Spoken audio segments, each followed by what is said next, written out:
akan tampil ya dalam proses tadi ya. Kemudian dia akan tampil demikian ya. Sudah ada poinnya.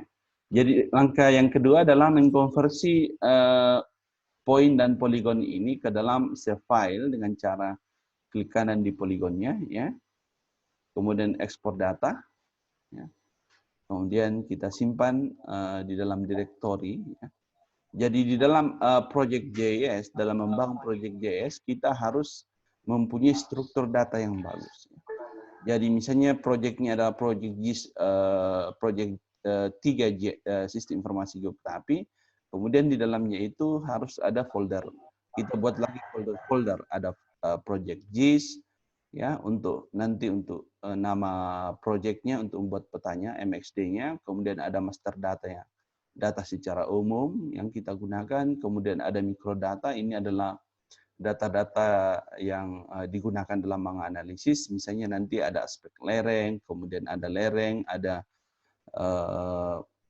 jarak dari sungai, ya, dan yang lainnya. Kemudian kita buat data tabular apabila kita mau mengambil data informasinya, ya, data Excel-nya nanti. Kemudian gambar untuk membuat layout-nya. Sekarang kita simpannya di sini ya, seperti ini kita buat longsor Selasa siang ya, saya buat apa ini Selasa siang. Ini kemudian kita oke. Jadi secara otomatis akan ada layoutnya dan ada data tabularnya, informasinya tentang yang kita input tadi, yang kejadiannya ya.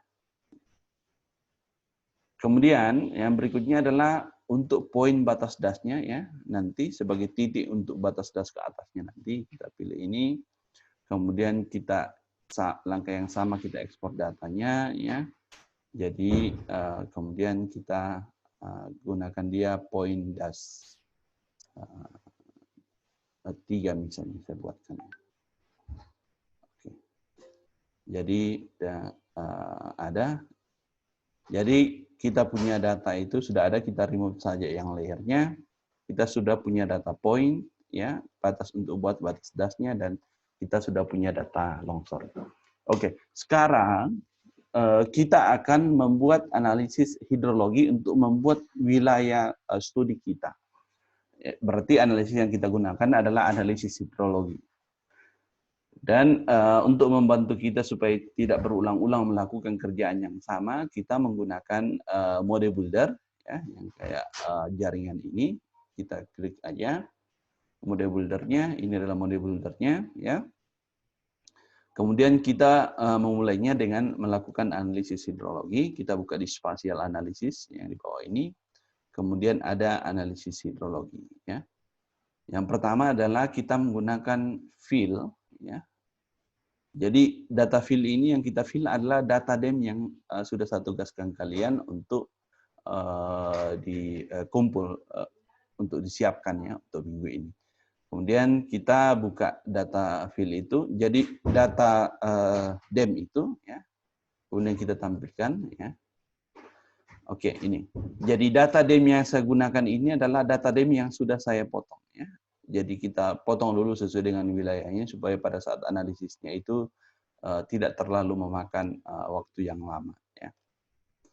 Kemudian kita fill ini data demnya dengan klik 2 kali di fill, kemudian masukkan rasternya ya, data demnya ya, kemudian oke. Jadi ini untuk fill, kemudian langkah berikutnya adalah kita membuat arah alirannya ya, flow direction-nya. Jadi kita input fill-nya dari hasil fill tadi, kemudian oke. Jadi dia sudah membuat flow direction-nya. Dari flow direction itu kemudian kita membuat flow akumulasinya, airnya itu berakumulasi di mana. Ya. Jadi kita masukkan flow direction-nya, ya, flow dir-nya, sehingga bisa dihasilkan flow accumulation. Setelah flow accumulation jadi, kita ingin membatasi luasan sub-subdas yang kita gunakan, berarti kita menggunakan map algebra, ya. Di sini map algebra kita angkat ke sini, ya. Kemudian kita masukkan flow accumulation. Saya mau yang luasannya itu lebih kecil dari misalnya 45 hektar. Hitungannya 45 hektar itu adalah kita punya data Amsterdam itu adalah 30 kali 30 meter, ya. Berarti luasannya ini adalah 900 meter persegi. Kalau misalnya kita gunakan yang lebih besar dari 500, berarti ini dikali dengan 500, ya.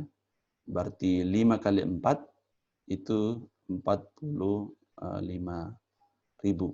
Atau ini sama dengan 45 hektar. Jadi luasannya nanti adalah yang lebih besar dari 45 hektar. Ya, itu hitungannya. Oke. Setelah itu kita akan ya, berarti sudah ada raster calculate-nya, ya. Kemudian kita ingin mau buat batas dasnya yang mulai dari poin yang kita buat. Jadi kita gunakan snap for point, ya. Jadi ini langsung kita masukkan ini snap for point, masukkan titiknya dulu, ya. Masukkan titik poin subdasnya, ya. Kemudian masukkan raster accumulation-nya, ya, raster cal yang hasil dihitung sebelumnya. Kemudian ya. Setelah ini baru kita melakukan watershed, membuat batas dasnya, ya. Jadi ini batas dasnya. Jadi sisa kita pilih ini batas dasnya. Kita masukkan flow accumulation, ya. Kemudian kita masukkan snap for point-nya yang ini, hasil yang terakhir, ya. Kemudian ya. Dan ini kita auto layout, ini adalah hasil yang kita buat, ya. Kemudian kita bisa memulai run-nya supaya kita membuat prosesnya. Jadi kita run. Jadi ini kita lihat dia mulai dari fill, flow accumulation, kemudian flow accumulation, ya, dari flow direction, flow accumulation, kemudian raster calculate, kemudian snap for point, kemudian dia membuat batas dasnya. Kita akan lihat hasilnya, ya. Cara melihat hasilnya itu adalah kita coba membuat klik kanan di water flow-nya ini, ya, watershed-nya kita add to display. Berarti ini yang terjadi, berarti kita harus melihat poin pada raster calculate-nya. Kita lihat, ya, apa betul titik yang dibuat pada data itu. Ini.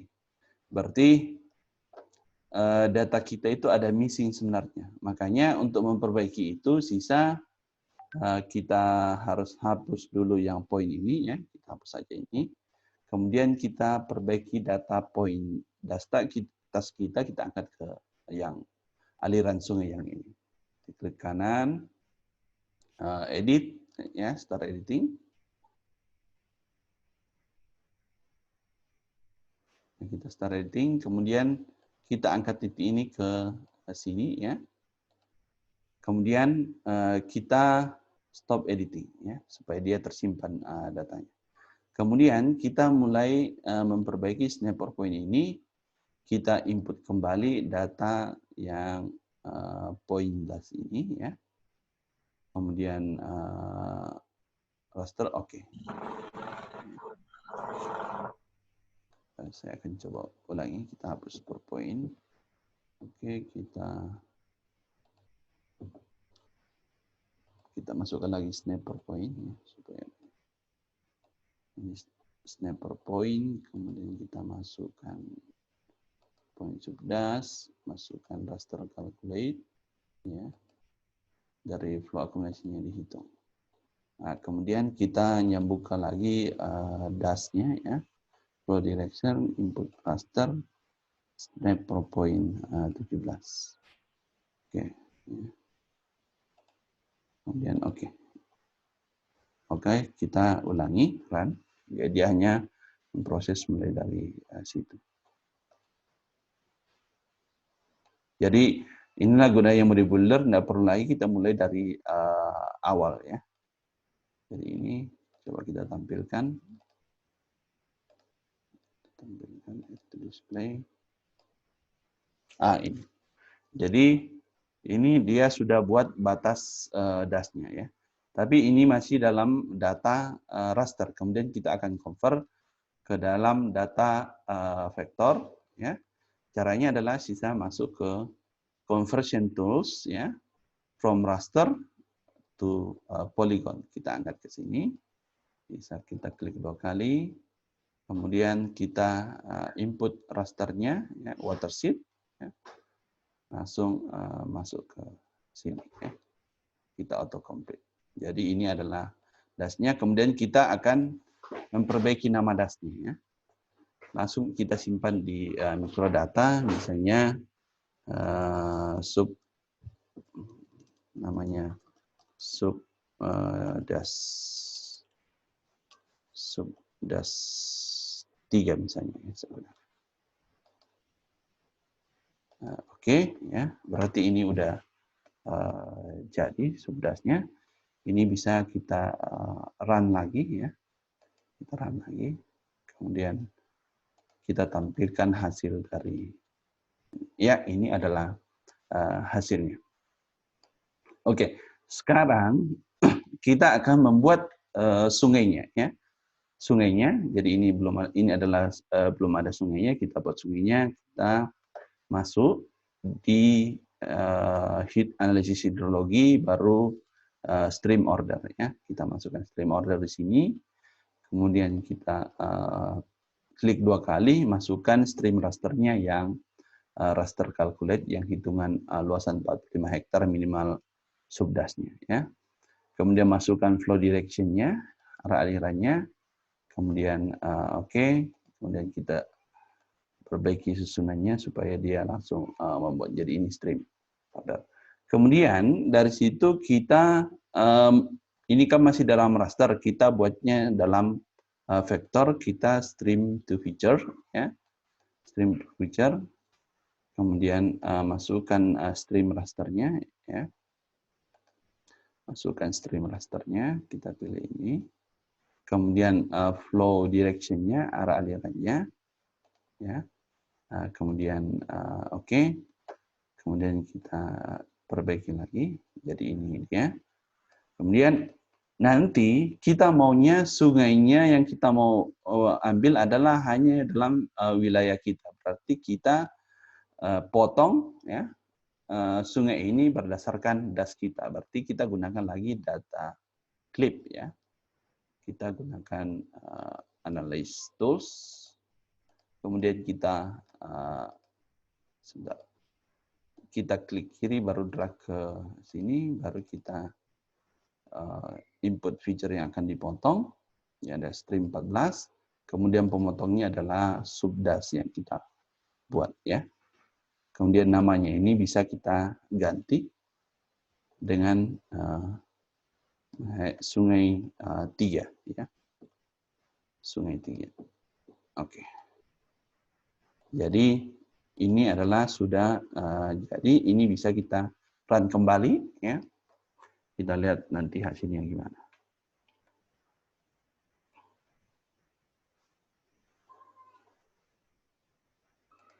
Oke, kita klik kanan add to display. Ini adalah sungainya sudah tampil begini. Mungkin kalau kita lihat sungainya ini agak sedikit, padahal di Google Earth yang kita lihat tadi itu ada banyak anak sungai yang ada di sini ya.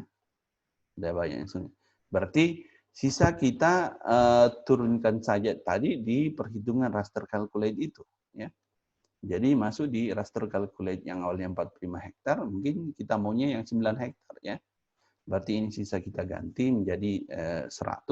Berarti nanti akan 9 hektar yang dihasilkan ya.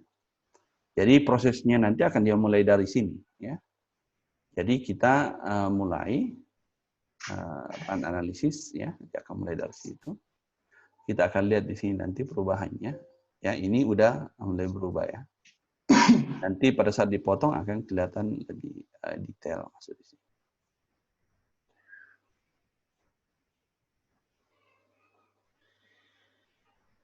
Ini hasilnya ya. Jadi ini hasilnya yang kita buat.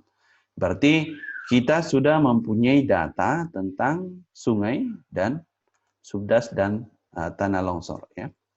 Sekarang karena kita ingin bermainnya nanti di proyeksi yang UTM ya, yang proyektif dalam meter, kita harus merubah proyeksinya untuk dasnya dan sungainya ya.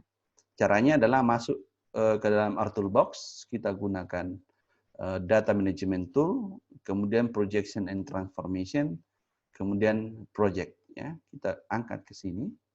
Jadi sungainya akan kita project dulu. Ya. Sungainya kita project, ya, input, kemudian sungai tiganya. Kemudian kita gunakan UTM zona 50, ya, karena lokasinya zona 50. Ya, kemudian berikutnya yang kita akan membuat proyek adalah untuk yang subdas. Ini kita copy saja, ya, ke C, atau ini copy, ya, kita paste, ya, sisa kita rubah nantinya yang sungainya menjadi subdasnya, ya, subdasnya sama zonanya. Berarti udah selesai. Jadi ini sisa kita rubah, ini adalah subdas. Ini subdas ya. Ini subdas batas subdas 3 ya, ini aja. Subdas 3 UTM zona 50 ya. Kemudian ini juga sungainya kita gunakan adalah kita gunakan 3 zona 50 ya supaya. Oke, ini sudah dalam UTM, sisa kita jalankan. Ya. Kita jalankan proyeknya. Nah, ini hasilnya bisa kita lihat, klik kanan. Ya. Add to display, ini klik kanan, add to display. Ya. Seperti ini udah ada, ini kita lihat zonanya, sisa klik kanan, dia sudah mempunyai sistem proyeksi UTM. Kita lihat berikutnya. Agak lama ya, lumayan. Oke, ini kita lihat source-nya sudah UTM 1984 zona 50. Oke, langkah berikutnya adalah kita tadi sudah membuat itu ya. Berarti kita membuat slope dan aspek lereng ya, dan nanti membuat distance jarak dari sungai ya. Oke. Langkah pertamanya adalah kita membuat slope ya. Kita gunakan di 3D analysis tools di raster ya, di raster. Kemudian kita gunakan slope. Oke. Ya. Oke, mungkin karena waktu kita ini sisa 4 menit, kita keluar dulu ya. Halo, Assalamualaikum. Bisa kita keluar dulu baru masuk kembali ya, supaya tidak terpotong nanti penjelasan saya. Oke? Yang mana? Yang mana semuanya? Ya, Pak. Ya, oke. Kita keluar dulu baru masuk kembali ya. Oke, Pak. Oke, Pak. Ya. Ini kembali. Ya, sama. Sama-sama.